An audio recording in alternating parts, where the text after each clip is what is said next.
Okay. Welcome from ICID.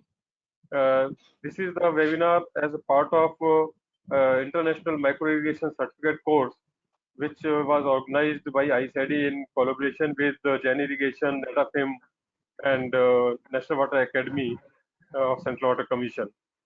So I welcome all the participants of this webinar, which will be used to clarify the doubts or points in by the participants with the Jain Irrigation. And this particular webinar is from Jain Irrigation Limited.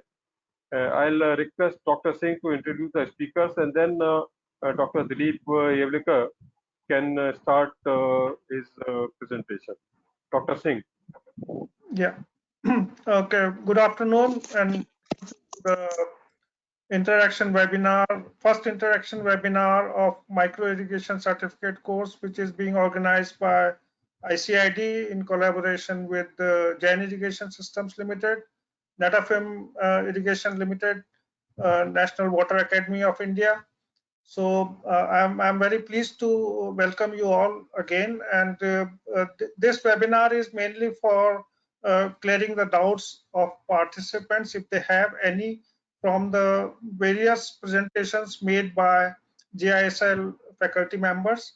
And I'm very honored to have Mr. Dilip, who is the Senior Vice President of JISL here, and Dr. P. Soman, who is the Chief Agronomist of JISL. So we have very senior people who can also throw light on what is the JISL perspective on the long-term future of micro irrigation systems. But before we start the presentations, I would like to say a few words about ICID and our Secretary General, Mr. Pandya, who was the ex-chairman of Central Water Commission of Ministry of Water in India, and he is now the Secretary General. And ICID is a 70-year-old organization which has a membership of more than 78 countries around the world. And this organization represents 90% of world irrigated area. So we have many activities, and this course is part of those activities to share knowledge and to share experiences with each other. And this was the idea of during the COVID, because the face-to-face interactions have become very limited. So the idea was to have a knowledge sharing platform where students or participants or working professionals or engineers and others, they can join the course. And since this was a free course, so it was open to everybody. And we are very pleased to see the response from students and participants and other professionals who have joined the course as official participants, and who have also downloaded the material about the course from their systems. So with that, I would like to now welcome Dr. Dilip Yevlikar, who will be the lead presenter today, and then Mr. Dr. Soman to say a few words about themselves as well as about JISL. Dr. Dilip, please. Okay. Thank you very much.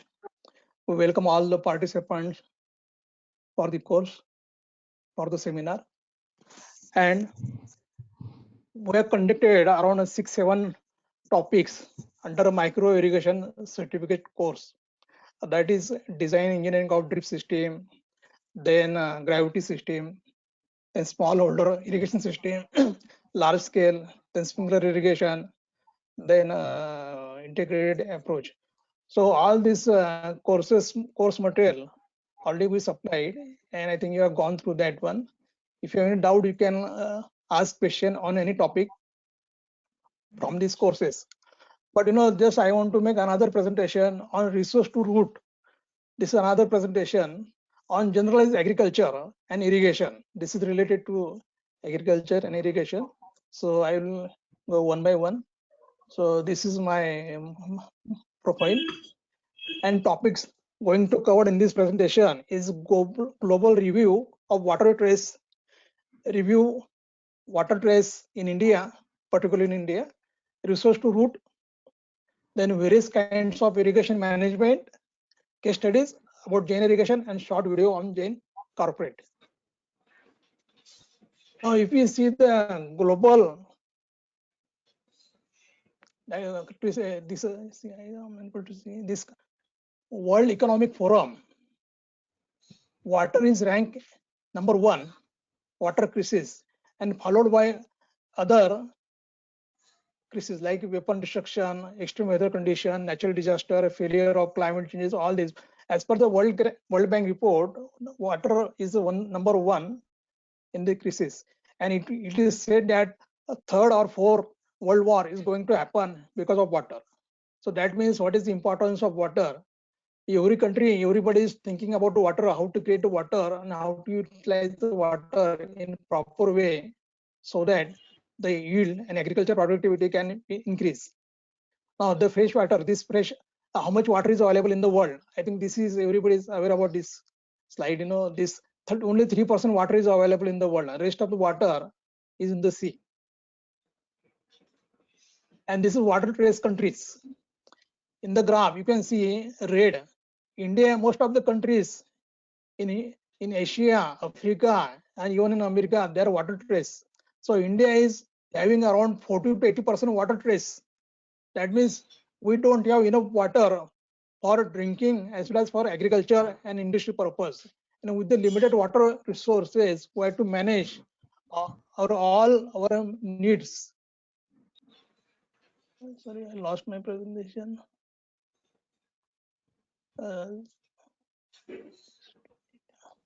Yes. Now, shrinking water source. If you see the water in the map, the water sources are shrinking in the entire globe. In India, of course, in poor water use efficiency. If you look, the water efficiency, water use efficiency is very poor in India as well as in other countries. India is having only 1.9 USD per meter cube, and UK has got 281 USD per meter cube. This is the water revenue, or we can say water economics in the world.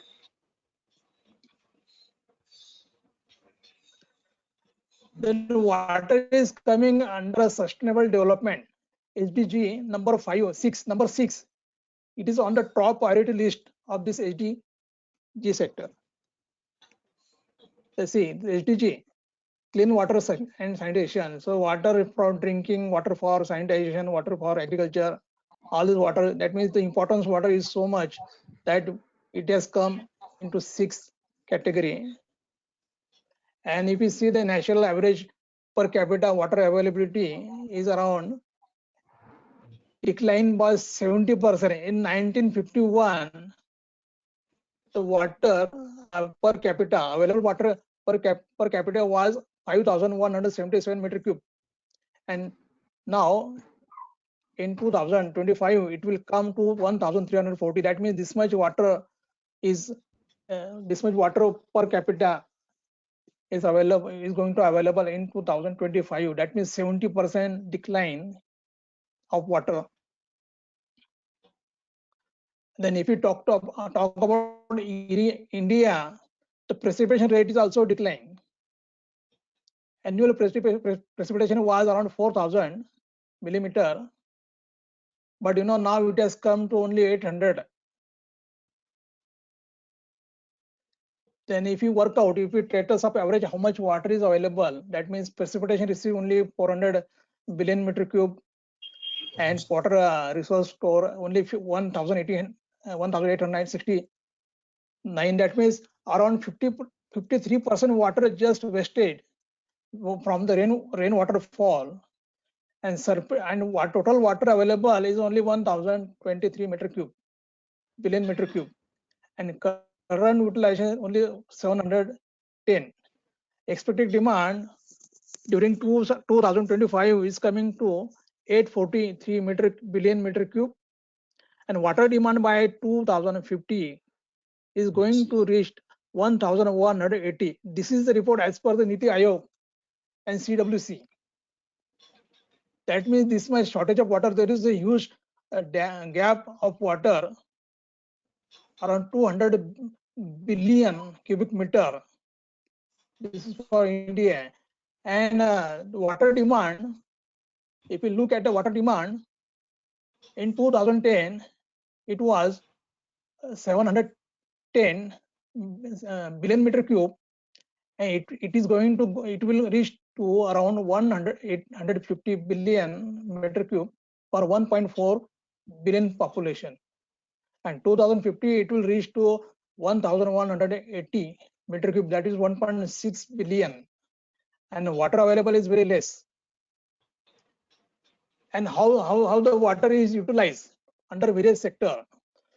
For irrigation, there are around 5 sectors. Normally, this 5 sectors is divided into 5 sectors. That is irrigation, municipal, industries, power, and other sector. In 2010, irrigation demand for irrigation, that is particularly agriculture, it is 557 billion cubic meter. In 2020, it is 611 billion meter cube. And in 2050, it will go to 807 billion meter cube. This is only for irrigation and agriculture purpose. If you look for the municipal, that is drinking purpose, in 2010, it was 43 billion meter cube. In 2025, it will go to 62 billion meter cube. And in 2050, it will goes to 111 billion meter cube. Similarly, for industries, power, all the sector, that means the water demand is increasing every year. But how much water we are getting? We are getting only less water from the rain. And particularly if we talk about irrigation, because we are dealing on irrigation subjects, so if we talk about irrigation potential created and utilized, the situation is not so good. Major and medium irrigation project, minor irrigation project, surface, and water. That means this is we are talking about the conventional irrigation projects conducted by or implemented by government.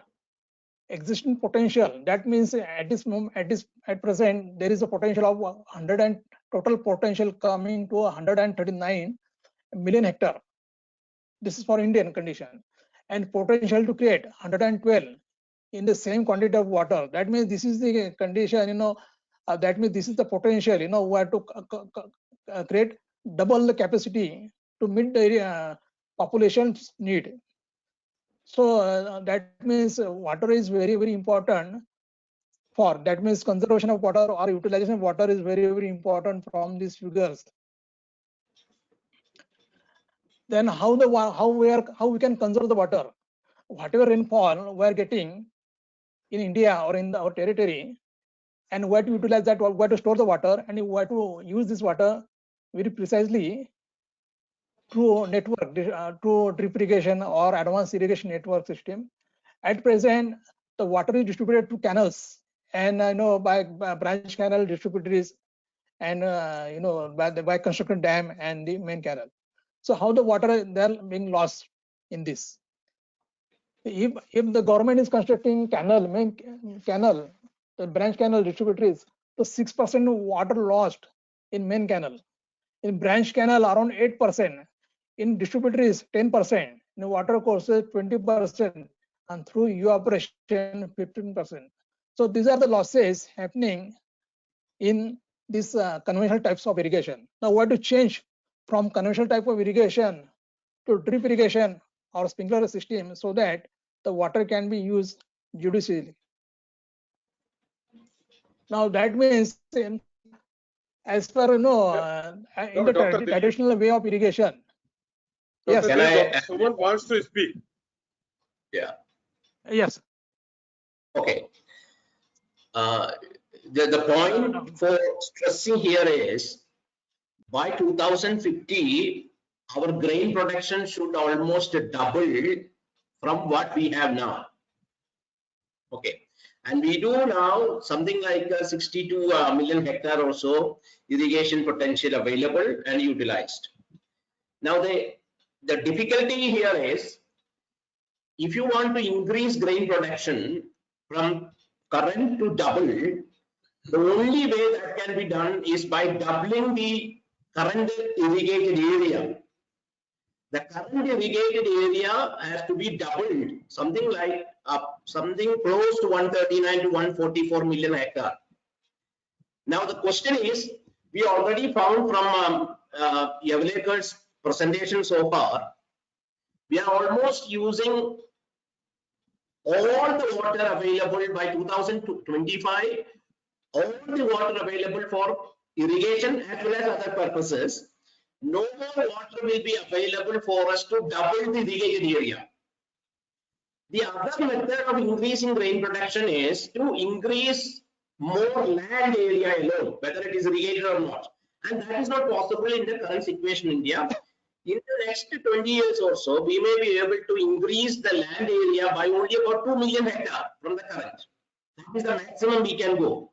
So we are in a very tight, can I call it as a catch-22 situation. Number one, we need to double the grain production, food production. The restriction for that is land. We cannot extend more land into cultivation. That is one way to increase productivity. The second point is, we have a method to do this, that is by increasing the irrigated area to double. But it is a possibility. But there, Yavlekar's data so far showed that clearly that we are already using most of the water for our irrigation purpose and other purposes. So in the future, if we want to increase agriculture production, we have only one choice available. That one choice is using the existing water and double the area to irrigate with them. Please understand. That is the reason why we say 1 hectare water should irrigate minimum 2 hectare. In fact, even our Prime Minister's speech always says that we have to double the area under irrigation is possible only by increasing the efficiency of the irrigation water. In other words, if you are using, let us say, 100 units of irrigation water to irrigate 1 hectare now, we will not get 200 units of irrigation water to irrigate 2 hectare. What we can do is, by changing the methods of irrigation water management practices and including conveyance and all that, the 100 units should irrigate sufficiently 2 hectare.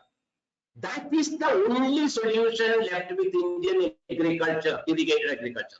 And that is why we are showing this method of resource to root. Okay. Okay. Thank you, Dr. Sir. Dr. Sir. Yeah. Yeah, that is very good explanation. Okay. Now I will continue. Yeah. Yes.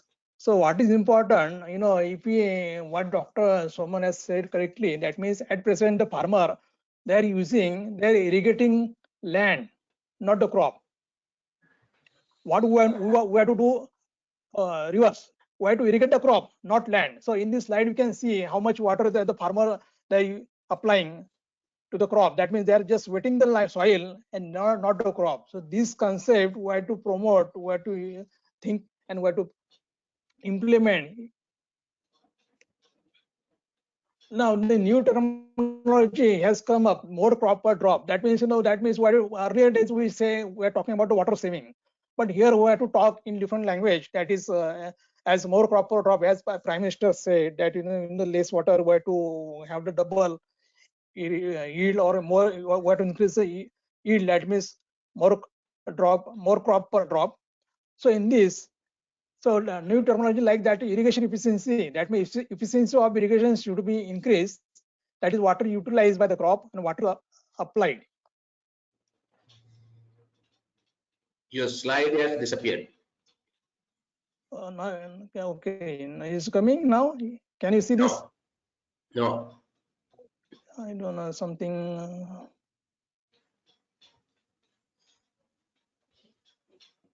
I think they are not visible. Yeah, please, You know, only please we can activate see. once again. Please activate once again. Okay. Yeah. Okay. Yeah. Okay. Share. Now is it okay? Can you see? No. No. Okay. Is it visible? No, it's not visible, please. Share again in the beginning. Not visible. No. Yeah, now we can see. Now we Now can it's Can see. you please again disconnected? Put in the projection mode. Okay. Okay, I will put it in slide mode. Okay, now Yeah. yes. So this new terminology, like more proper drop, you know, there are three types of, you know, definition has come now. Irrigation efficiency, rightly Dr. Soman has said rightly, and Please our put Prime the Minister slide also in said like projection this. mode. In less water, No, the slide is there, but the slide is not in the projection mode. The people, fine. Yeah. Thank you. Continue. is it okay? Yeah. Okay. Okay, now Continue. there are three terminology: irrigation efficiency, water utilized divided by water supplied, physical water use efficiency, that is crop yield in kilo, and water supplied, that means in how much to get 1 kilo of yield, crop yield, how much water has been applied. That is physical, not, you know, arithmetic. Then economics or value creation efficiency, that means how much income the farmers have generated in 1 meter cube of water. This kind of, you know, terminology I introduced. So to get this terminology, we have to plan and act accordingly the system. Now the core strategy of the water, this security, that means water security of this resource to root, is increase the water. There is two things, you know, increasing the water productivity in agriculture. That means for 1 kg, to get 1 kg of yield, we have to minimize the water demand, that is water productivity, and use of irrigation system, that means demand and supply. That means we have to implement how much crop demand is there and how much water has to be supplied. Only this is what to balance. That means water balancing has to be done by integrating water resources. This is the main core, you can say, principle or theme of this resource to root system. Now, as per the Sustainable Development Goals 6.4, this water, how the water efficiency, use efficiency has changed. The farmer, they used to apply water through surface, flood, and furrow irrigation. In this system, only 30 to 40% irrigation efficiency would have achieved so far, you know. Then that you can, if you convert that into sprinkler system, then efficiency goes to 60 to 70%. And if you convert this to drip system, then it will go to 90 to 95% efficiency. That means you can simply double or triple the land with the limited water. That is through drip system.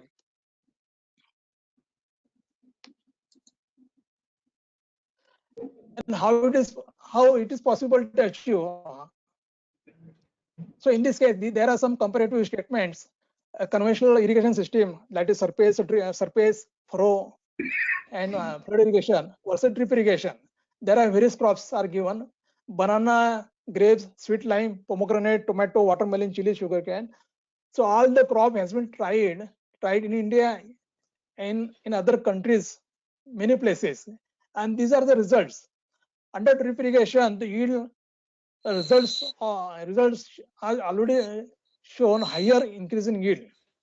That is, in banana 80 ton, 87 ton per hectare. In grapes 32 ton per hectare, like this. That is the 50 to 23%, 52% increase in yield. Somewhere it has reached to 88% also, 98%, like in case of pomegranate and watermelon. Similarly, in water saving achieved 45%, 48%, 61%, 45% like this. That means above 50%. And this is resulted. Thereby, you can achieve that food security, water security, and energy security. That means with the three types of this objective can be simply achieved by adopting drip irrigation system. Dilipji, can you please close this Bentley pop-up screen? There is one pop-up screen appearing. Just a minute. On your right-hand side corner. Yeah, yes, I am. Yeah, just close that. Yes, this is close. Okay.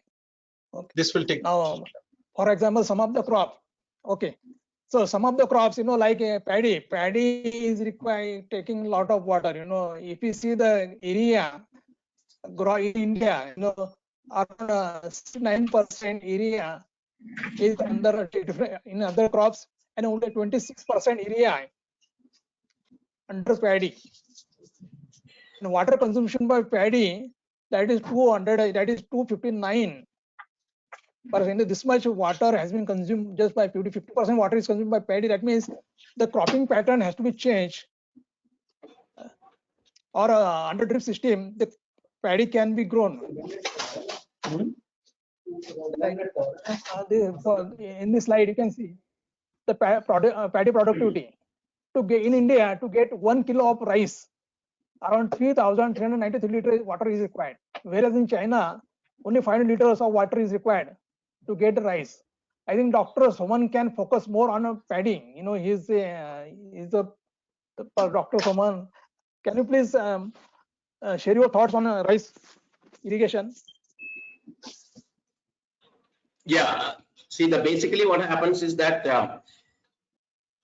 the normal irrigation practice, which is practice for rice, will have, let us say, totally several components of water loss from the field. Is not adding to the rice production. Can you hear me? For example, we have shown. Yes, sir. The next slide, the one you just came in. Show that. No, the next slide. Before, okay, this. No. The one just now came and went off. Paddy productivity. No. You go ahead. You just scroll by slide. The table at the bottom. No, on this one. Okay. Yeah, this. Is it? You go to no. Just now the right water economics as a slide. Yes. Round. Okay. Okay, here it is. This. Okay. See, it's not staying there. The slide has disappeared. Delete. The slide has gone. We are losing time. No slide. The slide is there. I know it is. I don't know whether it might be found. My projector is not that slide. Anyway, the point I'm making is, by adopting drip irrigation for rice, we reduced water use to produce 1 kg of rice or a ton of rice, whatever, water productivity. Two different ways. One, actual productivity of rice on a land basis, per hectare basis has gone up. Something like 18% to about 29% on a different varieties of rice. So the first point is increase in yield has happened. That will increase the water productivity. The most important point is this has come. Can you proceed with the slide? Yes. Is it? It will have some. Next one. This.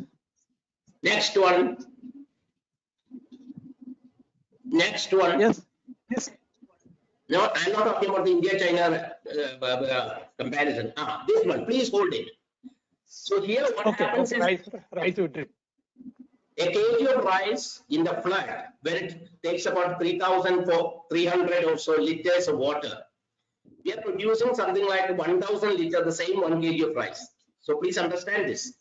So even if your increase in productivity is very nominal, 20% to 18%, as I was saying, to about 29% across varieties, across different parts of India that it is tested. The water consumption or the water use efficiency improves, it jumps too high. Basically, the field is kept wet, that's all. The soil will be wet for the duration of the rice crop, but no time water will be standing, or no time we will allow water to have deep percolation or seepage or runoff loss. So when you just by reducing the runoff losses, deep percolation, and the seepage losses, these are losses of water for which there is no productivity. Rice is not going to using this water.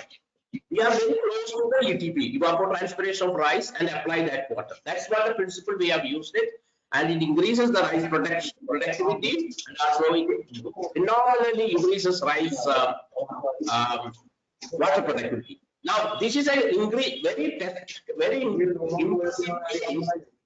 One time we are talking about increasing the productivity of the crop by using half the water it uses now. We can have higher area, larger area brought under irrigation. That's exactly what happened with the rice crop. Thank you. Next. You go ahead. Okay, thank you, doctor. Okay, thank you, doctor, sir. Similarly, for sugarcane also, in the same quantity of water under drip irrigation system, you can get 200 times of higher yield and more area under coverage and more yield under sugarcane with the under drip irrigation system. Similarly, cotton also around 60% higher in yield, 50%, 53% saving in water. This is the results. These are the proven results in the field, at the farmer's field. Same thing in potato. Under potato, sprinkler responds very well, mini sprinkler, at 29% higher in yield and 50% less water. Now the concept of resource to root, how it is. That means, it is simple. That means that demand, how much demand is there, only that much water we have to supply. If the crop requires only 1 liter of water, only 1 liter water has to be supplied, not 2 liter or 4 liter. If the crop requires only half liter, you have to supply only half liter of water, not excess water, no excess irrigation. And this water has to be applied directly to the root zone. We will provide water to the crop, not to the soil. We wait only crop root zone, not soil. So this is the basic concept of the resource to root. That means whatever water from reservoir, water storage, from water storage we are taking out water, transporting water with the network of piping system and directly deliver to the root zone of the crop.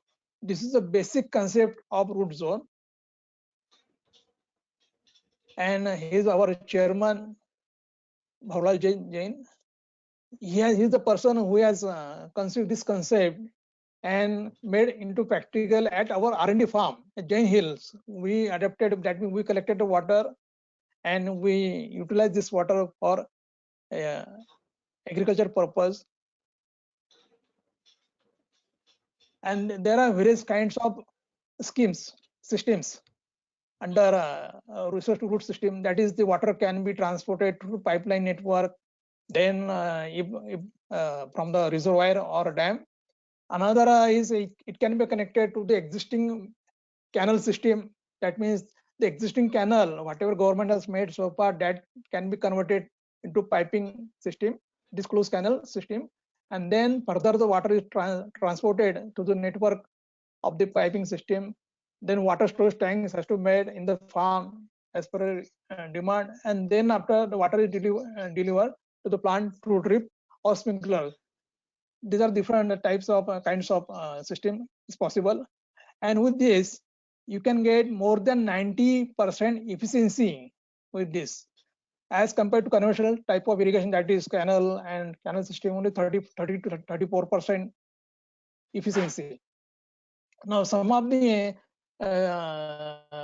system as displayed here, pressurized, gravity, and hybrid types of system. Pressurized system, in this system, what we do, we take the water from water source. If the water source is located downside of the common area, then we have to lift the water by constructing intake well and providing the pump system, then storage, make the storage in the farm, and then after that you put the drip system and run the system through drip system. This is pressurized system. In gravity based system, if the water source is above the common area or in the level of common area, like most of in Rajasthan, in Haryana, some of the canals are above the common area, so it can be transported. The water can be simply transported with the help of some intake pipe, and can be transported up to the field. And in the field, the water tank can be made, or it can be delivered directly to the farms at the farmer's gate. That is possible. This is by gravity system. And some of the system can be make hybrid, like with the pressurized and gravity. Some portion of in some part of the area, the water can be transported with the help of the pumping system, and after that it can be delivered by gravity or the gravity to the outlet of each farm. This is the way. Another way is canal-based pressurized solar system. Many part of India, the electricity is a big problem. So electricity is not available for 24 hours, or is available only for limited hours, that is 4 hours, 3 hours. During that time, at the canal system or the water source, we can just provide the solar pumping system, and the water can be pressurized and transported to the drip system with the solar panel. There is no need of electricity. Wherever electricity is available, then the person can go with the lift cum drip system. This concept is more popular in Maharashtra, even in Karnataka. Many community farmers, group of farmers, they are using this lift cum drip system in Maharashtra, because in Maharashtra topography is not flat like Rajasthan or Haryana. So here lift cum drip concept is more popular than other. Then the advantages of this resource to root system. So this is suitable for all the climatic and topographical condition. That is in the flat terrain also, as well as on the undulating land also. Then the water is distributed equally to all the users or farmers, and the water can be discharged, can be delivered in a volumetric basis or on time basis as per the demand of the crop. And even revenue can be generated from the farmer. You can collect the revenue from the farmer based on how much water is consumed by the farmer. Then the farmer can go year-round crops. He can cultivate all the year the plantation and can plant high-value crop to fetch more income. Then that means 24 months the farmer can do cultivation, against what the farmer used to do around 3-4 months during only rainy season in India. Then soil health is maintained, then economical, cost effective. So this even this system can be automated. So this will consume a lot of cost of power also if they go for automation. In India, Jain Irrigation implemented many projects on this basis. It is a proven project. In the map, you can see the location, various location. The company has implemented such kind of project. In Karnataka, we implemented 2 projects that are working, and 3rd project is under implementation. In Andhra Pradesh, 1, then Maharashtra 2, and two more projects is running. Gujarat around 5-6 projects, Rajasthan 3 projects, Punjab around 2 projects, Himachal Pradesh 2 projects like this. Such kind of projects we already implemented, and many projects are coming in the pipeline in Madhya Pradesh, Chhattisgarh, Orissa, Uttar Pradesh. These are that means this potential is there, and this is the only solution to overcome the water crisis.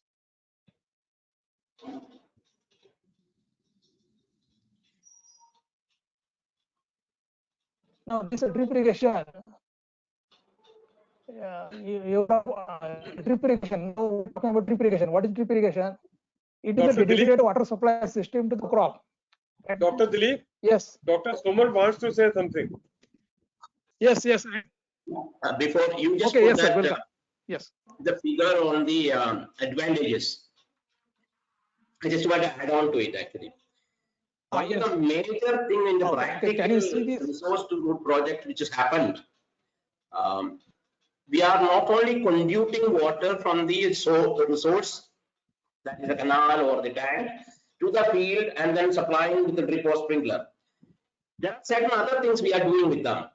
First point is the farmers are made into groups. Very successfully, farmer water user associations are formed and they were registered.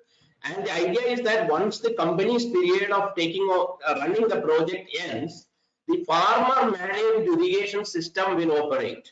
That's the first, let's say, positive result, which probably was not just conducting water. Second thing is that We lost your voice, sir. my voice. Can you hear me now? We can hear you, sir. Okay. So Dr. Sahab, yes.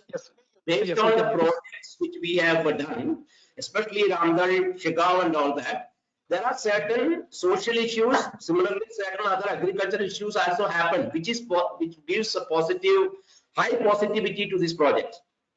If you have lost my voice, I'm just repeating that. One more thing is that in these projects, the farmers who are part of the command are formed into local groups, water use association groups, neighbor farmers, and there's a proper registration exercise there. The important thing is that they look out for irrigation water as a common resource and how to protect it. That indirectly builds up in them. I tell you how it happens. When this project was originated, for example, I'm just giving an example, is that while the pipelines are getting installed, system is installed, tank being constructed, electricity being brought, all this physical infrastructure is arranged. We arranged with the farmers, we leased some land with the borewell raising farmers, and we put a free of cost drip irrigation to them, because it was in such an area where even though Karnataka had got a lot of drip irrigated farmers, in this area where we started this project, where the government put this project, there was very little awareness on several things, including micro irrigation. So our objective is to show the farmer what will happen when the project comes in full swing and what are the things you can get. So we started putting demonstration plots, and the next thing we looked at is that they do only a crop, that is in the rainy season. That is mostly low value cereals like the sorghums and millets, and some very little pulses. So if you use only those, you are not going to make much change in the agriculture productivity of the land and the water we are pumping at a cost. I mean, government is putting money for that. So we realized that we had to diversify the crop. So we introduced the maize as a cereal crop, irrigated maize. Then we introduced the sunflower, safflower, oilseed crop, groundnuts, cotton, and a whole series of vegetables and even seed spices. So when we did all this during the preparatory first 3 years, before the project is really done, farmers started having more interest. They started taking interest in this. First of all, they realized that it is not just a 3 or 4 months crop and then forget for the rest of the time. They are producing 3 crops. And these 3 crops, we taught them in such a way to have rainwater use, which is the direct rainfall use, complemented with the drip irrigation, then drip irrigation alone with the water available in the tank. And because these are water restricted, a farmer cannot keep running the drip irrigation as long as he wants. The water is measured and given, and it is automated project, so that farmer cannot tamper with the control systems. So in the rainy season, they may get about 4 mm water. In the rain-off season, they get only 2.5 mm water. So with that 2.5, with the restricted water availability, still they could produce successful crops and higher yields. The maize was excellent, the sunflower was excellent. A lot of people, even from outside, administrators and other farmers, other state government, irrigation department, all went and saw this happening. Now, this is the second part, that is yield that can be high, crops can be diversified without hurting farmers' choice, and full year crop will be standing in the crop. So these additional benefits, how the farmer find out every 3 or 4 months, especially if he does vegetable as a third crop, he is getting a very good income compared to what he was getting when he was doing only a dryland sorghum or rain-fed sorghum or a pearl millet. So this is what the total involvement is. So I'm just summarizing it. These projects are not just conducting water from the resource to the plant root system. That is the major thing we do. Okay. But it has other components like the social component of farmers cooperating and finding and deciding the crop pattern. We assist them. And the third thing is the additional productivity and incomes, 3 incomes in a year instead of 1 sparse income thing. So that's the value of this project. And I am very sure a lot of people, including World Bank, including overseas visitors who are working with water and irrigation, have come and seen that. And some of these things they want to actually see from the in their own country. So that project also had a very good positive message. Thank you. Continue. Okay, thank you, Dr. Saab. Okay. So these are the projects. So I am coming on this drip irrigation. Now coming to drip irrigation. Drip irrigation. What is drip irrigation? That means it is a dedicated water supply system to the crop. That means we are applying water in the form by drop at frequent interval over the longer period directly to the root zone. This is that means we are not wasting single drop of water. We are irrigating, we are applying water directly to the root zone. That this is a concept.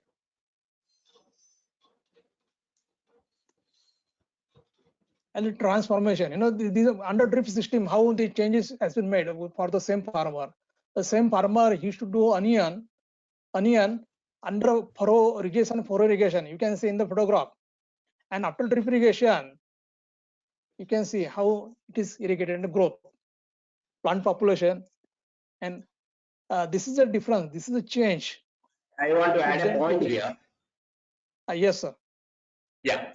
See, in these 2 photographs, if you compare, both are onion protection systems. One is the furrow irrigated onion protection system. The other is a drip irrigated onion protection system. This is very critical to see the differences. In the first one, almost 66% of the land is used as canals. Again, I'm repeating, 66% of the land is used as canals, small channels for following water, which means your land use for actual onion crop is only about 33%. A very poor agriculture, that is. Not only for water use, for land use also. In the second one, you see very little land is there exposed to outside sun. The crop is standing full. Obviously, more onions are planted in the second one because you don't need water channels in this case. This is another major benefit. The first one, when it produces 5 to 6 tons, the second one produced actually, it is still producing with the drip irrigated, fertigated, and high population is producing something like 12 to 14 tons of onion per acre. So there are ways. Here I have a point. The moment you are changing from flow irrigation in a field to any crop to drip irrigation or even sprinkler irrigation, you are also making other changes in the crop agronomy, especially crop geometry. And knowing that, because what is the point in having 1 hectare? 66% of the land surface of the 1 hectare is for flowing water. That is law of agriculture, LOFS. So we are changing that. Onion is one of the best examples to show, because these 66 and 33, I didn't say just for the sake of it. We actually measured the land surface occupied by onion plants in both cases. So a lot of changes will come. Drip irrigation, that's what I call it, as a drip or micro irrigation as such, and as a catalyst. It makes one change, and along with that change, several positive changes can be brought into irrigated agriculture, so that your per unit land, per unit water, per unit labor, per unit power, the productivity can be hiked, and that then only we will get into doubling the area under irrigation with existing water resource. Thank you. Okay, please Thank continue. you, sir. Thank you very much. And there are advantages of micro irrigation, water savings 50-70%, increase in yield, fertilizer. It is already was seen for various crops. Yes, small video. It shows how the animation film of micro irrigation system, how the drip system working. There is a water source, well or a tank. It can be water tank or canal, and there is a pump, and the water is lifted with the help of pump, and it is transported to different kinds of filtration system: hydrocyclone filter, then sand filter, screen filter. Then the water is transported through the pipeline. It can be the PVC or high density HDPE, and then after that it is transported to the network of the drip line, small drip lines, and after that the water is emitted through drippers. And in the system there are various equipment like the control valves, air valves, non-return valves are provided as a safety measures in the system. So this is the modeling of the drip system.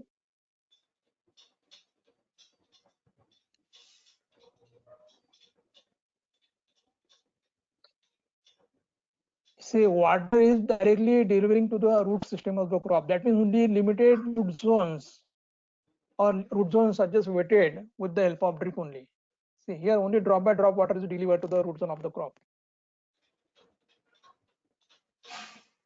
Along with water, fertilizer also delivered to the plant at the root zone of the crop. That means water plus fertilizer together were applying at the same time. That means irrigation efficiency as well as fertilizer efficiency also increase. If the both the efficiencies remain the same, if the irrigation efficiency is 90%, then fertilizer efficiency will also 90%. So these are typical layout of the drip system. It has got components, various components like motor pump set, then filtration system, main pipeline, sub-main line, drip line, lateral line, control valve. These are the configuration or hardware to implement a drip system. And then some of the case studies I want to show you, that is this is a solar power mega community based project in Talwara, Punjab, Kandi Canal. It is mounted on the it is made it on the Kandi Canal. This is the another project at Bal Valley, Himachal Pradesh. To pressurize, it is hybrid type of hybrid system, pressurized come gravity system. That means from the canal, the water is lifted at the top of the hill. At the top of the hill, distribution chambers, small storage tanks constructed, and from the storage tank, high point, the water is distributed to the farm level by gravity. And somewhere the farmer they are going for drip system, some farmer they are going for sprinkler system. So these are type of system is possible already in implemented. It is working. One of the in the present one of the course, it has been the video has been displayed. This video is available on YouTube also, or Jane's website.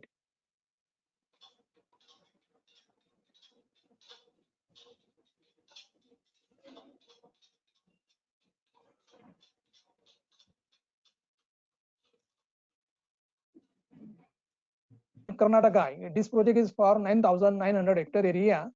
The place in this system, the water is conveyed from the water source river. There is a river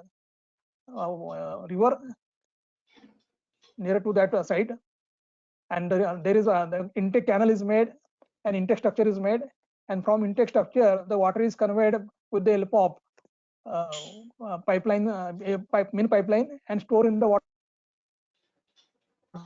fitted to operate the sprinkler system irrigation of various crops in Shigao. These are the results.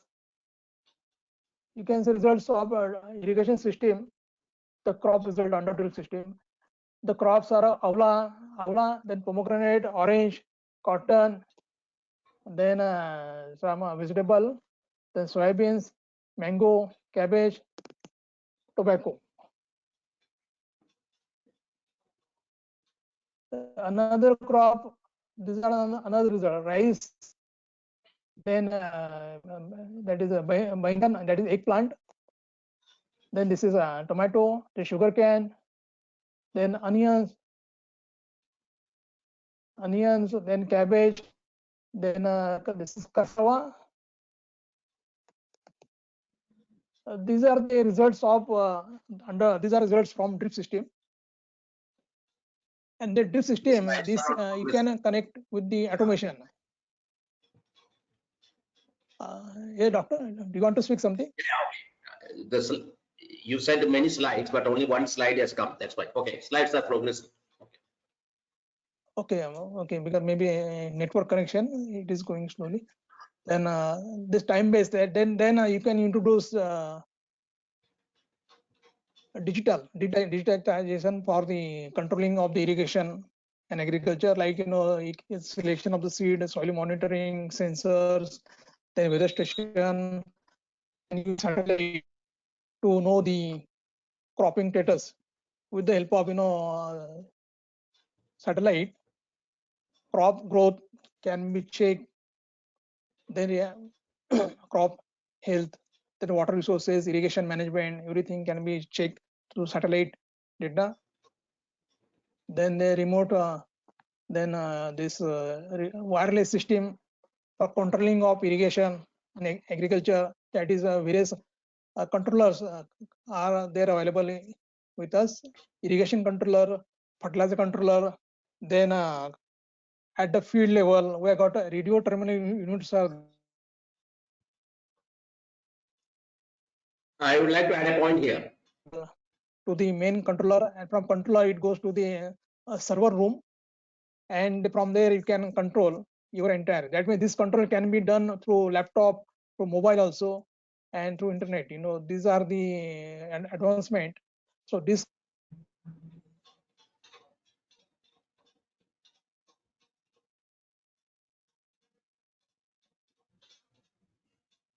Hello.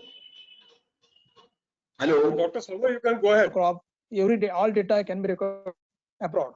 Yes. Yeah, let me, just wait. Let me add this a point.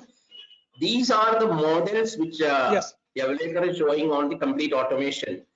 The huge projects which we are doing in Karnataka, for example, Ramdal project and all that, they have been completely fully automatic control. Up to the level of the valve which lets out water into a drip system of a small farmer having half acre also. So what happens is that because it is centrally controlled, the amount of water which, first of all, the entire land is divided into 100 hectare blocks of the total 14,280 hectare. It's about 100 hectare blocks, and the 100 hectare blocks you will have one what we call the remote terminal unit. That what you see in this current picture with that Wi-Fi signal on that. So it is not a wired system, it is a remote system, but the entry of water to a particular farmer's field can be controlled from the central station. That is why I mentioned in the projects executed so far, even if a farmer wants to think that I want to keep the valve running for some more time, so that my crop will get more water than my neighbor's crop, any of those iniquities will not happen, because the valves which he has to let water coming into his field is automatically shut the moment the required quantity of 2 mm or 4 mm water enters his field. So yeah, there is this dimension or a control which is in the hand of the project administrator, which obviously the company is not the project administrator, the government. It will bring another dimension to the water use. That dimension is you have allocated water individual farmer wise, so that in a village everybody gets 4 mm or everybody gets 2 mm, 2.5 mm, whatever it is. They will get only that water. So that iniquities which usually comes in the tail end versus the head end will not happen in this integrated project. That is another major important point which the government would also be like, administrators would like to have it. So this is made possible by the automation. This is made by, and there is always a troubleshoot available, so the person sitting in the control room can, so even in the absence of him, it will be recorded in the data capture system that there is a issue there in valve number, let us say 285. So you can go back and get that thing done. What I'm trying to say is that most of our conventional irrigation systems have this deficiency of difficulty in monitoring the water supply actually to farmers' field. In some cases, there will be only up to the secondary, there is a monitoring or there is a control by the government. Then it just goes, and people probably compete each other in getting the volume of water to their fields. This can be avoided by having a complete control system and automated using RTU units or whatever it is. So this is another value we added to this project, the type of project. For example, you saw that in Hoshiarpur project, and the same thing in Ramdal project. So this will help. Eventually, this will help in the proper, successful, precise water management. The second thing is that in case in future governments will decide to charge for the water, I know it is not politically correct to say this, charge for the irrigation water a farmer is going to use for this crop, it will become easier because you have a control on the precise volume of water letting out to each and every farmer. So this automation and the remote units control helps in the water administration part also. This is the point probably I thought I will have to highlight for the sake of the listeners. Thank you. Go ahead. Thank you very much, Dr. Sir. Very good point you highlighted in this. Very good. On the basis these projects were done in India, but similarly we have done project in other countries also, like in Nigeria and in Kenya. You know, this fully comprised web-based system. The person who in Nigeria, he has done around 1,000 hectare area under drip system, and entire control, it is web-based irrigation system. That means by sitting here, our people can see the project, what they can monitor the project, as well as the owner of the project. He can monitor this project. That means, you know, there is a quick check for the entire his farm. That means whether the plant and all the data get recorded at our server as well as at his PC. That means if something goes wrong in the system, immediately we send him message, sir, in this block there is no water, no fertilizer, or something goes wrong in this area. Please rectify that area particularly. By chance, if the owner miss the inspection of the farm. So this kind of system is there. The same project we implemented in Kenya also for the avocado tree, that is also 1,000 acre. And next project is coming up in Nepal for tea plantation. So these 3-4 projects, many people they are coming forward to implement such kind of project. That means the water can be utilized properly, even the fertilizer can be applied properly, because fertilizer costs a lot of money for them, and that's why they wanted, and they're getting more yield also by the time, you know. So that is the advantage of this automation system, and I think this would be going to be need for all the irrigation and agriculture project in future. Another project in Har Khet Ko Pani. This is the concept of our Prime Minister. So this is solar power pumping system. So if there is, if in case some places there is no electricity, the farmer can put solar pump and irrigate the farm by bringing water or store the water in the farm from the canal, and that irrigation is also possible with the help of solar. Then potential of micro irrigation system. The potential is very high. So far, only 10% area has been irrigated in India. Around 90% potential is still remaining to bring under drip irrigation. This is the difference. That means this much potential of irrigation is available in India. And state-wise, this data also available on website of the government. Under drip irrigation, how much area is covered? Under sprinkler, how much area covered? these are given here, and the larger is the Andhra Pradesh. Andhra Pradesh has got more area. Then Maharashtra, then Rajasthan. These are the states. This state coming forward to implement drip and sprinkler system. So this data is available on the website on their drip.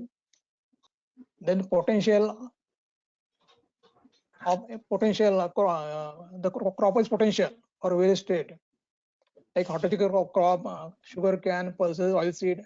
So all the state has got a lot of potential, and the government they are implementing the scheme to cover this area under drip irrigation system.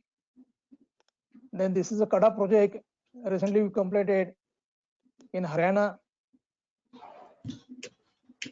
a community-based project in solar power. This is in Haryana, around 1,972 hectare area is covered. Then here total number of beneficiaries 923. Around 15 villages are covered under this project. This is solar power project. So these are the districts and area covered. See how this system is work. They from the canal, there is the storage tank. The water is converted, transported from canal to the water tank, and from water tank to the solar panel, it is pumped. It is a hybrid electricity. That solar, that means some portion is irrigated with the solar panel, and some portion with the government electricity. The solar panel area is converted under sprinkler irrigation and drip system.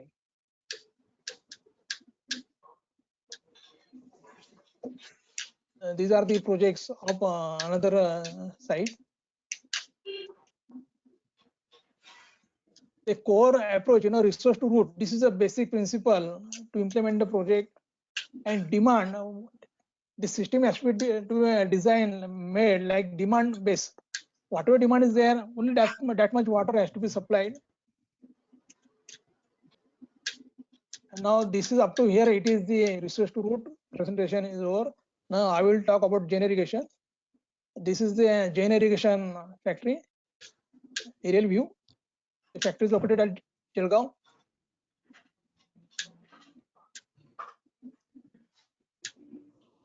The company turnover around, it is a 1.2 billion company. Around 10,000 associates working. We're working in 120 countries in the world. And we have got different division: agriculture division, micro irrigation, pipe, solar, plastic sheet, then greenhouses. Here I want to show you the corporate video.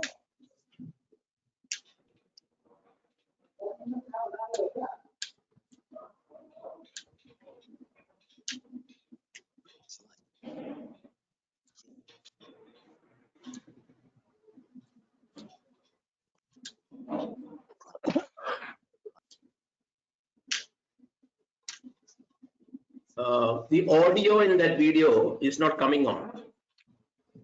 The sound is not coming. Yeah. Okay, I don't have to control. You have to check the sound there. Actually, there is some bandwidth issue from your end. That's why it is not projecting properly. Okay, sound is not coming. Okay. It's coming pieces. But the script is there. The script is there, sir. No problem, because it video requires a lot of bandwidth. Okay.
This is the end of the video.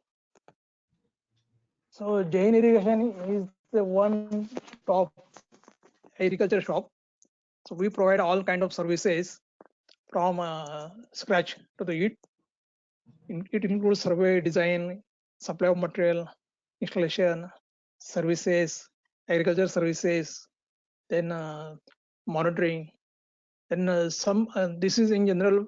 Sometimes the farmer near to our processing unit.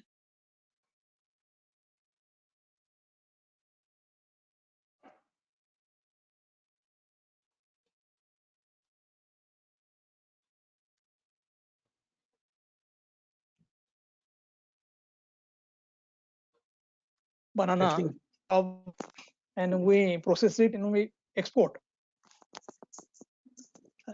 These are the this is agriculture activity, and finally ultimate goal balancing value for drop. And the farmer smile is very important for us. Thank you. We welcome the participants' question, if any. Dr. Saab, do you want to add something? Yeah, I just want to show just one slide on the role of this conducting water at different levels and the efficiency, resulting efficiencies, which is estimated. But they have to allow me to share my screen. Yeah, please. Okay, so shall I close my And screen? then after I do that, we take the questions. No, Dr. Saman, now you are the presenter. Yeah, I saw it. Yeah. Can you see my screen? Yeah, you can put it on slideshow. Okay. Yeah. Okay. Doctor, you can share your screen. This for these projects, we have worked out the irrigation efficiencies. See, the objective of the resource to root, the basic objective is to increase irrigation efficiency. So how that can be done? This conducting irrigation water at different levels give us methods to prevent water loss for which there is no protection. There is no water loss which doesn't help in productivity. That is the whole thing. The whole of agriculture irrigation is on the topic that we should reduce as much as possible water losses in the system which do not contribute to crop productivity. If we are using a liter of water, we have to project it in such a way that 1 liter should produce maximum crop return in terms of yield or in terms of money. That's the whole principle about this. So we can do that at different levels. See, for example, I'm not going to explain the entire table for you. If you have, for example, number 3, if you look at it, you have, sorry, number 1, flow with the canal, normal, and flow irrigation. Somewhere in the canal, you take a secondary, tertiary, and then finally the water comes through an open canal. You get only about the overall efficiency 34%. That is why most of the flow irrigation we are talking about in India is 30 to 34%.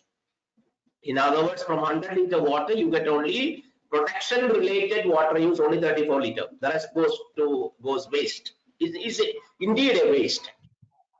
Now let us take flow with canals and drip irrigation. You suppose you have an ability to take water from the canal. Next to the canal,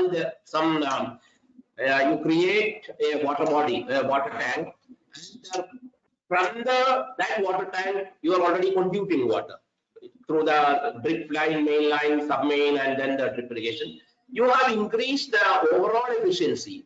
Even though drip per se has got 90% efficiency, overall efficiency will be 50% because you have water course there. The water course is the canal, which has only 56% because a lot of percolation, a lot of evaporation, and seepage will happen in the water course based on whether it is earthen water course or it is concrete water course, whatever. Okay, so you increase just by adding drip irrigation to a canal water source. Again, you have increased 34 to 50%.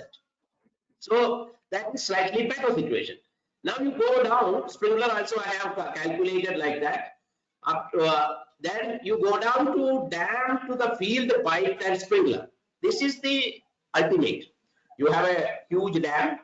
From there, right from there, if you have a pipeline, which is very rare, it's not there at all. Even in these pipes we have done in Karnataka and all that, we are diverting water from one canal to a big water intake pond, and from there conduiting starts. That is network of pipes taking the water to different blocks and then to each of the farm, and there it is either in drip or sprinkler.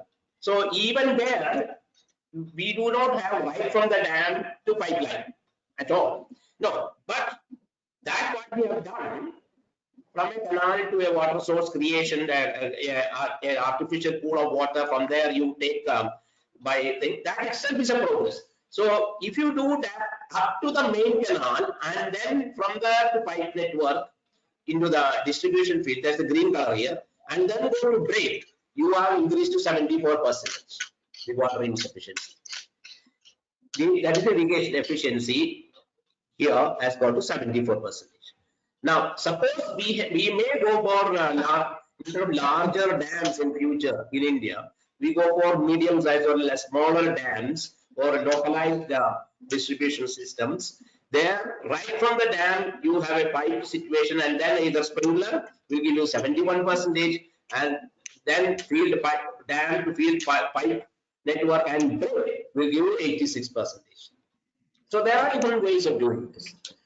So mostly in central India, we have acute shortage of water. That is central India and the southern Indian side of Tamil Nadu, for example, where the southern southwest monsoon doesn't give much water. Are the areas in India going to have water shortage in the first slot?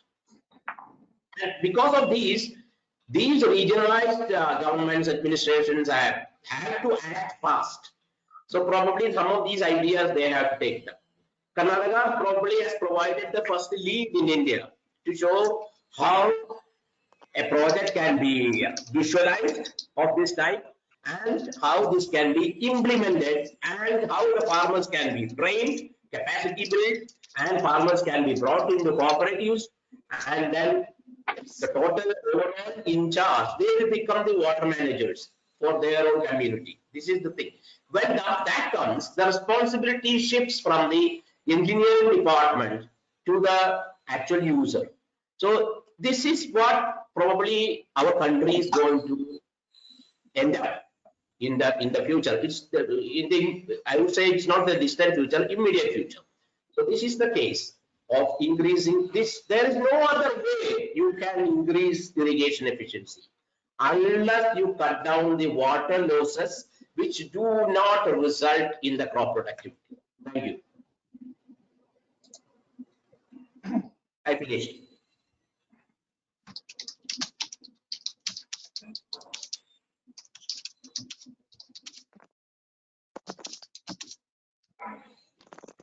Okay.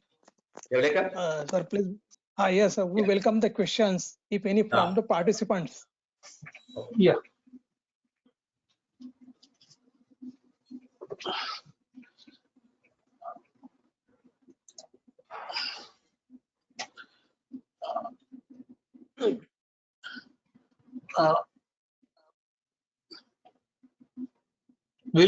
Right now we are providing access to the speakers, attendees.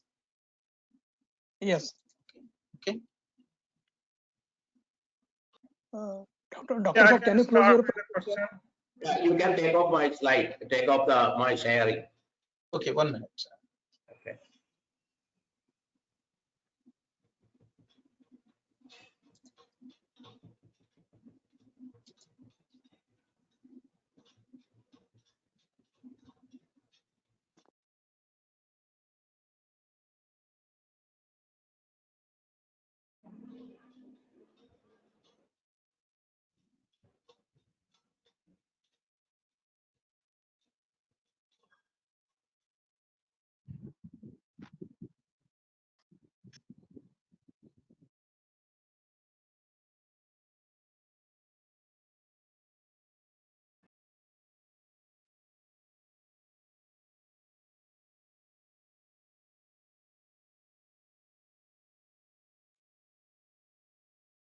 May I request all the attendees to raise their e-hand so that I will be in a position to share. Okay. Okay, Deepa Thomas has a question, and then Yeah. she has raised the hand also. You can give access to her. Okay. Please unmute yourself. Deepa Thomas, can you please unmute yourself?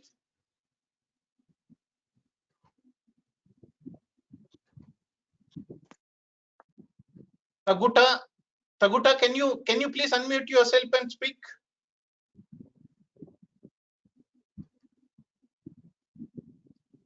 Taguta. Yes. Hello. Yeah. Please continue. Okay, can you hear me? Yeah, we can hear you. Yes, we can hear you. Yes, please. Yeah. Okay. Go ahead. Thank you very much for the wonderful presentation. I saw there is a slide that you were sharing with us where you were presenting to us the yield increases of the system, as well as the improvement in water use efficiency, and also the improvement in water productivity. That is very interesting from your innovation.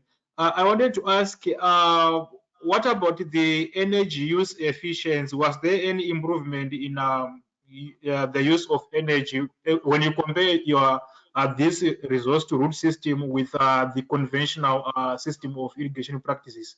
Thank you very much. Yes, there I will share the.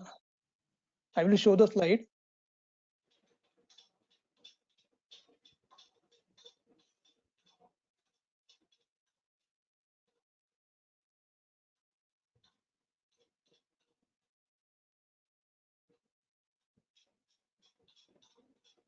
Please, you can activate your.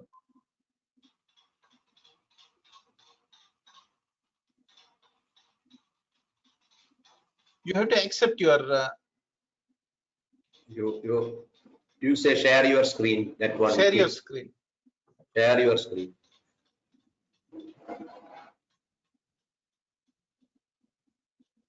In the meantime, I asked the speaker, the questioner, the person who asked the question.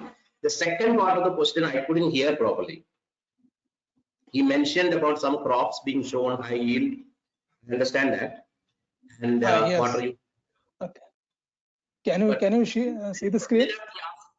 Yeah, we can see your screen. Yeah. Yes. In one of the slide, the energy conservation, how much energy you can save. One slide shows the different crops with the higher yield. Yes, that is that. Yes. This one. I am going to the slide. I'm searching. So this slide. So at the end, energy serving, energy security. This one. Yes. Can you see this? Can you see this last one? This one? Yeah, we can see that. Yes.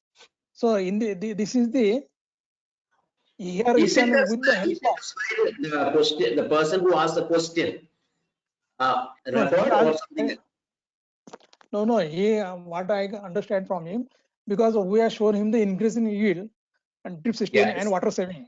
but he wanted to know whether you have done any energy conservation or any energy saving under drip system. What about that? Is in this slide it is shown here. So here, Yes.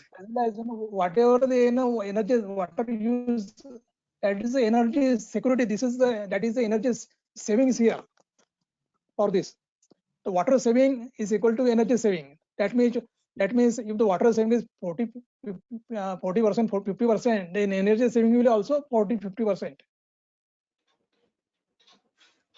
Because we are using only less water.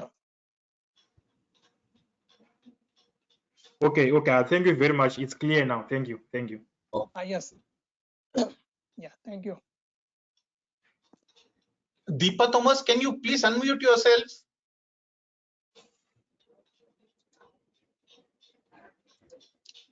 Deepa Thomas.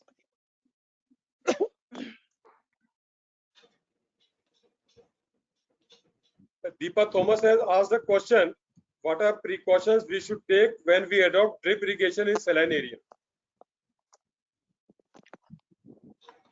In Yes, saline good area. question. Yeah, in Yes, saline area. Doctor, shall I reply or you will reply? Okay, from a point of view of the agronomy, I will answer this question.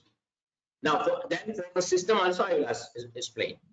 Now, first of all, the first precaution is that we must know by doing a water test whether the water has got salinity or not. The high salt present in the water, because salinity affects drip irrigated agriculture in two ways. One, salinity of the water and soil put together will affect the crop. Okay. In this case, when you are changing from flood to drip, you are tremendously reducing the volume of water you are applying to the crop for its life. If it's a 3-month crop or 6-month crop. Okay. So drip irrigation in a way helps you in reducing the salt load from water. I have done a lot of calculations on this. Obviously, I cannot show you all those data right now.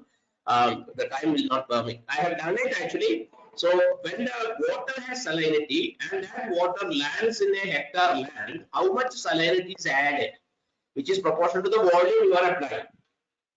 The second point is the salinity. What type of salinity is it? Is it a bicarbonate or a carbonate or a chloride salinity? This or a sulfate or a saline actually.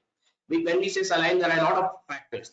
So this is why any drip irrigation project, small or big, we will ask the grower or we will do ourselves a water testing. This is to find out we have to keep the system running without the salt content in the water blocking it. So drip blocking by salt is normal. It is chemistry. But it is nothing to do with the production or which product, whose product, and etc. That's all very unnecessary humbug going on in the market. When the water containing a particular volume of salt passes through the drip line continually for several days, the salt tends to settle down in the drippers and then block it. So we would know this. I can make an estimated total quantity falling in like that, and then based on the water EC, we ask the farmers to do EC, electrical conductivity, which is actually equivalent to the salt content in the water. Okay, and based on the EC, we schedule an acid injection as to help the drip system not to clog in advance. That is how drip irrigation technology is actually extended to the farmers, and farmers also know about it. So I cover two aspects. One, drip irrigation per se, because it reduces the volume of the water which is landing in the land, it reduces salinity buildup. Number two is the system's health is maintained by knowing in advance what is the quality of the water, what are the different types of salt in it, and take an action, preventive action in terms of maintaining the drip. Thank you. Yes. Beside there is just I want to add some point in this. Yeah, If the soil is saline, then soil can be amended by applying some organic manure or some plantation, or some other chemicals in the soil. if the water is saline, and because of saline water, if the soil is becoming saline, then you have to treat the water source, and you have to go for different kinds of dripper. That is a high volume dripper. That and along with the irrigation, you have to apply some chemicals, some acidic solutions you have to apply so that the soil can be maintained in the limited range, so that the plant can able to take nutrient from the soil that is there. And the selection of plant has to be made based on the salt tolerant crop can be selected, can be planted in such kind of soil and water salinity problem. That is the answer. Sir, Thank you, sir. any question further? Yeah. Monday Adiaha, can you please unmute yourself? Monday, you have muted yourself. Please unmute yourself. Monday Adiaha.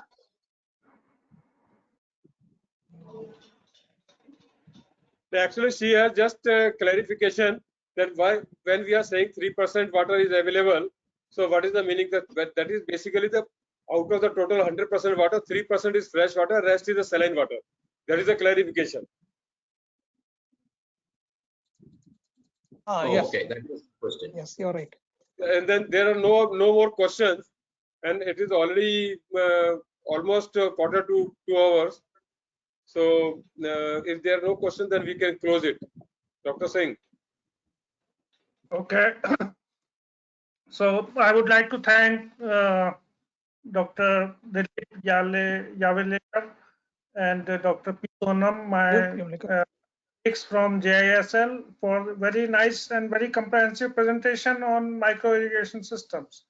And what we are finding from these presentations is that while the engineering is very well defined for these systems, the policy options and the financing options and the other types of government interventions are not very clear. And I think that's the area where we should also work on, and then also try to come up with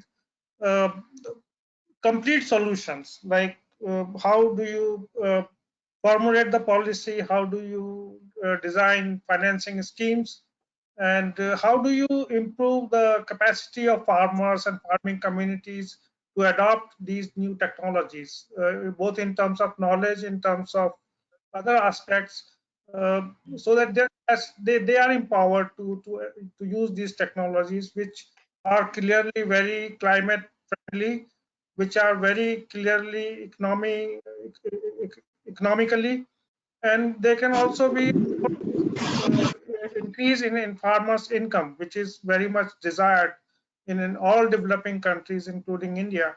And then I have personally seen many projects which JISL has been involved, and I was very impressed. And my presentation in this course has been mainly on those case studies where we visited the JISL supported projects, and we could see those changes at the ground level. So I would like to again thank Dr. P. Soman and Mr. Dilip Yavalekar, very senior people from JISL, for being a very strong supporter of this course throughout the program.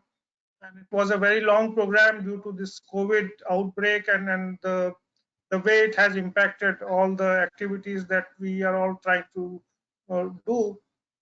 And I hope in future we will offer this course again with the same collaborators, and we will make improvements in the things based on the feedback we will receive from the participants.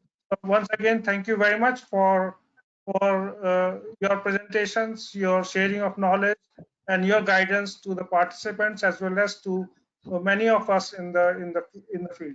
Thank you very much. Sir, one question. Shall I ask one question? Sir, may I request you, if any feedback from the participant on the course material what we sent, lecture conducted, can we share the feedback if it's possible? for our Sure, knowledge? we will compile. so that we we will can- compile that feedback and then send to all the collaborators, all the faculty members, and and we will see that how the next offering can be improved and then can be made more. Yes, sir. Yeah. impactful for Yeah, the that is the thank you very much, sir. Okay, thank you. I was about to ask the same thing actually. The feedback from the courses. That's it. Thank you all participants for attending this webinar. Thank you, Dr. Soman and Dr. Dilip Kevlikar for giving this very good presentation. And thank you from ICID Central Office for organizing this webinar. And thank you once and all. Thank you. Bye. Bye, everybody. Thank you. Thank you. Thank you, sir.